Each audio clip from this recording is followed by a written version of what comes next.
जिस प्रकार से भारत की विविधता में हम सब लोग रच बस गए हैं, कितना अच्छा लगता है। उसी प्रकार से आज मैंने भाषा की विविधता को भी देखा। भाषा की विविधता में भी कितना आकर्षण है, कितनी सुंदरता है, इसका प्रत्यक्ष प्रमाण अभी मैंने देखा। उड़िया में बोल रहे थे हमारे धर्मेंद्र प्रधान जी मैं आपसे हिंदी में बोल रहा हूँ, लेकिन मैं समझता हूँ कि मेरे से भाषा की विविधताओं के बारे में या भाषा के ज्ञान में आप सबको ज़्यादा, आप सब मेरे से भी ज़्यादा है। I can communicate and speak only in English, Hindi, but you can do so in 3 languages, in Odia, Hindi, as well as in English. That is the beauty.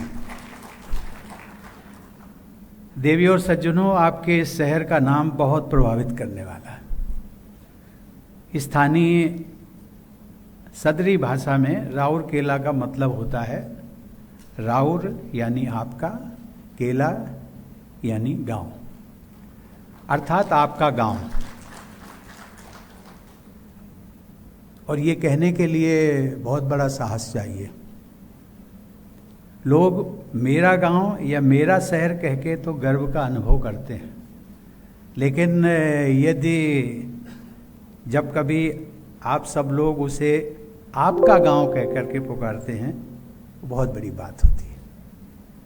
अर्थात यदि मैं यहाँ पे आया हूँ तो मुझे यदि आप कहेंगे कि आप राउर केला आए हैं, अर्थात मैं अपने गांव में आया हूं, तो कितनी बड़ी बात हो जाती। अतिथि के लिए अपनत्व जताने की ये अद्भुत शैली है। इसलिए मुझे इस बात की विशेष प्रसन्नता है कि सुपर स्पेशलिटी हॉस्पिटल के उद्घाटन के लिए आज मैं राउर केला यानी आपके गांव में उपस्थित हूं। मुझे बताया गया है कि अब तक इस क्षेत्र में कोई सुपर स्पेशलिटी चिकित्सा सुविधा उपलब्ध नहीं थी। लगभग 6 वर्ष पहले प्रधानमंत्री श्री नरेंद्र मोदी जी ने इस्पात जनरल हॉस्पिटल को सुपर स्पेशलिटी अस्पताल के रूप में विकसित करने की योजना हम सबके सामने रखी थी। भारत सरकार से प्राप्त लगभग 300 करोड़ रुपए की राशि के साथ केंद्रीय इस्पात मंत्रालय और सेल के संयुक्त प्रयास से आज यह उन्नत अस्पताल बनकर तैयार हो गया है। NBCC इंडिया लिमिटेड ने इस आधुनिक अस्पताल का निर्माण लगभग 2 वर्ष में करके दिखाया है। इस उपलब्धि में तथा क्षेत्र के लाखों लोगों के जीवन को संवारने में प्रत्यक्ष अथवा अप्रत्यक्ष योगदान करने वाले सभी संगठनों और लोगों को मैं साधुवाद देता हूँ। मुझे बताया गया है कि राउरकेला स्टील प्लांट द्वारा संचालित इस अस्पताल से न केवल उड़ीसा की बल्कि पड़ोसी राज्यों झारखंड और छत्तीसगढ़ की विशेषज्ञ चिकित्सा संबंधी आवश्यकता पूरी करने में भी मदद मिलेगी। मुझे ये भी बताया गया है कि यहाँ विशेषज्ञ चिकित्सकों की उपलब्धता बढ़ेगी और चिकित्सा क्षेत्र में और अधिक शोध कार्य होंगे। देवी और सज्जनों, उड़ीसा की धरती अपनी समृद्ध विरासत और गौरवशाली इतिहास के लिए जानी जाती है। सम्राट अशोक को इसी धरती पर अहिंसा के महत्व का भान हुआ था। उड़ीसा के वीरतापूर्ण इतिहास और महान विभूतियों की गाथाएं हम सभी भारतीयों के लिए प्रेरणा का स्रोत बनी हुई हैं। उड़िया भाषा सही मायने में शास्त्रीय भाषा का दर्जा रखती है। समृद्ध खनिज संसाधनों के रूप में इस भूमि को प्रकृति का अनुपम वरदान प्राप्त है।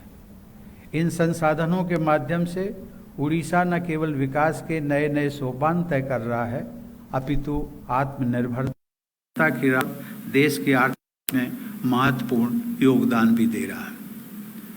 भारतीय गणतंत्र के आरंभिक वर्षों में यहीं राउरकेला में सार्वजनिक क्षेत्र में देश का बड़ा और पहला इस्पात संयंत्र राउरकेला स्टील प्लांट के नाम से स्थापित किया गया था।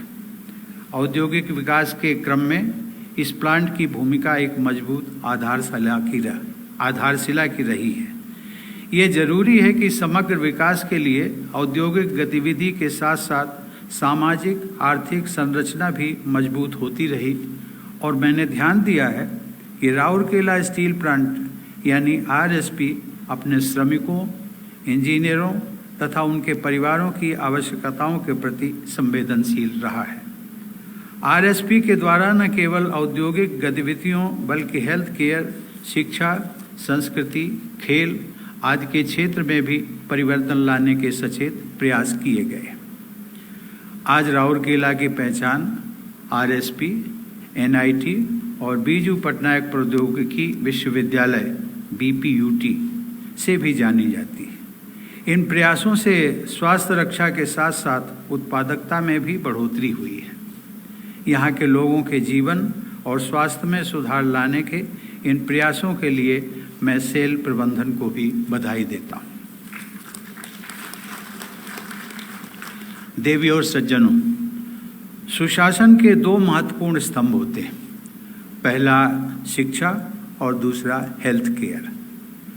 मानव सभ्यता के विकास में दोनों का सर्वाधिक योगदान रहा है, लेकिन बीते वर्ष में हेल्थ केयर के महत्व की ओर दुनिया का ध्यान अधिक गया है। समूचे विश्व में सभी क्षेत्रों में कोविड-19 महामारी ने अपना विकराल रूप दिखाया। यह दौर अभूतपूर्व चुनौतियों का, घोर संकट का और अकथनीय पीड़ा का रहा है। इस कठिन समय में चिकित्सा क्षेत्र से जुड़े हमारे भाई बहनों ने कोरोना वायरस के रूप में हमलावर हुए एक अदृश्य और अज्ञात शत्रु के विरुद्ध असाधारण लड़ाई लड़ी है। डॉक्टर, नर्सेस, पैरामेडिकल स्टाफ, स्वास्थ्य कर्मचारी, प्रशासक और स्वच्छता कर्मी अपने जीवन की परवाह किए बिना लोगों का जीवन बचाने के लिए जी जान से जुट गए। मुझे बताया गया है कि राउरकेला और आसपास के क्षेत्रों में सेल की चिकित्सा टीमों ने अथक प्रयास करके लोगों की प्राण रक्षा करने का सराहनीय काम किया। हेल्थ केयर कम्युनिटी द्वारा की गई निस्वार्थ सेवाओं और मानवता के प्रति समर्पण के लिए राष्ट्र हमेशा उन सब का ऋणी रहेगा। हम फार्मास्यूटिकल प्रयोगशालाओं में कार्यरत वैज्ञानिकों के भी अत्यंत आभारी हैं। उनकी योग्यता, सृजनशीलता और अथक प्रयासों के परिणाम स्वरूप हम उम्मीद कर सकते हैं कि जल्द ही कोरोना वायरस से उत्पन्न विभीषिका से हमें छुटकारा मिल जाएगा।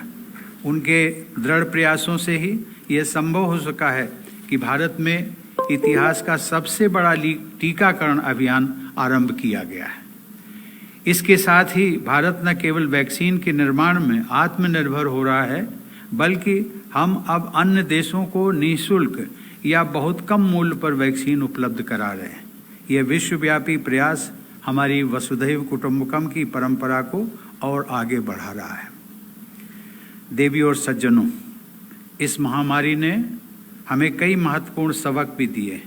एक सबक यह है कि एक राष्ट्र के रूप में स्वास्थ्य सेवा प्रणाली में सुधार और इसे सभी के लिए समान रूप से सुलभ बनाने के लिए हमें निरंतर प्रयास जारी रखना चाहिए। हाल के समय में हमने प्राथमिक स्वास्थ्य सेवाओं में काफ़ी निवेश किया है और इसके पीछे हमारा उद्देश्य यह है कि अल्प सुविधा प्राप्त लोगों और दुर्गम क्षेत्रों तक पहुंच बनाने के लिए हेल्थ केयर कवरेज का विस्तार किया जाए। ऐसी परिस्थिति में इंफॉर्मेशन एंड कम्युनिकेशन टेक्नोलॉजी बहुत कारगर सिद्ध हो रही है। उदाहरण के लिए टेलीमेडिसिन के माध्यम से दुर्गम क्षेत्रों तक पहुंच आसान हो सकती है। डॉक्टर के पास जाए बिना ही मरीज परामर्श प्राप्त कर सकता है। खदानों के इलाकों और दूर दराज के स्थानों में रहने वाले मरीजों को स्मार्टफोन पर वीडियो परामर्श के माध्यम से समय पर राहत मिल सकती है। सेकेंडरी और टर्सरी हेल्थ केयर तक लोगों की पहुंच में सुधार लाना भी समान रूप से महत्वपूर्ण है। मुझे प्रसन्नता है कि सरकार द्वारा संचालित विश्व के सबसे बड़े हेल्थ केयर इनिशिएटिव अर्थात आयुष्मान भारत प्रधानमंत्री जन आरोग्य योजना के तहत इस पर भी ध्यान दिया जा रहा है। देवी और सज्जनों, उड़ीसा ने भारत को अनेक हॉकी खिलाड़ी दिए। यहाँ के हॉकी खिलाड़ियों ने ओलंपिक में भारत का प्रतिनिधित्व किया है। रियो ओलंपिक 2016 की भारतीय महिला हॉकी टीम में उड़ीसा की 4 खिलाड़ी शामिल थी। इस प्रदेश में अंतर्राष्ट्रीय स्तर के 3 आयोजन 2014, 2017 और 2018 में हो चुके हैं। उड़ीसा ऐसा पहला प्रदेश है जो भारतीय हॉकी टीम का प्रायोजक रहा है। संभवतः इसीलिए वर्ष 2023 के men's FIH hockey world cup की मेजबानी के लिए उड़ीसा का चयन किया गया। मुझे बताया गया है कि जल्दी ही राउरकेला में देश का सबसे बड़ा हॉकी स्टेडियम बनाया जाएगा। मैं आशा करता हूं कि उड़ीसा के खिलाड़ी हॉकी में अपने प्रदर्शन को नई बुलंदियों तक ले जाएंगे। मुझे विश्वास है कि steel authority of India limited की स्थानीय इकाई राउरकेला स्टील प्लांट और पूरे सेल समुदाय द्वारा सामाजिक क्षेत्र में विशेष रूप से स्वास्थ्य, शिक्षा और खेल के क्षेत्र में योगदान बढ़ाया जाता रहेगा। मैं एक बार पुनः इस आधुनिक चिकित्सा सुविधा से जुड़े सभी लोगों को बधाई देता हूं। मैं आज इस शुभ अवसर पर इस प्रार्थना के साथ अपना वक्तव्य समाप्त करना चाहूँगा कि सर्वे भवन्तु सुखिनः, सर्वे सन्तु निरामया, अर्थात सभी सुखी रहें, सभी निरोगी रहें। धन्यवाद। जय हिंद।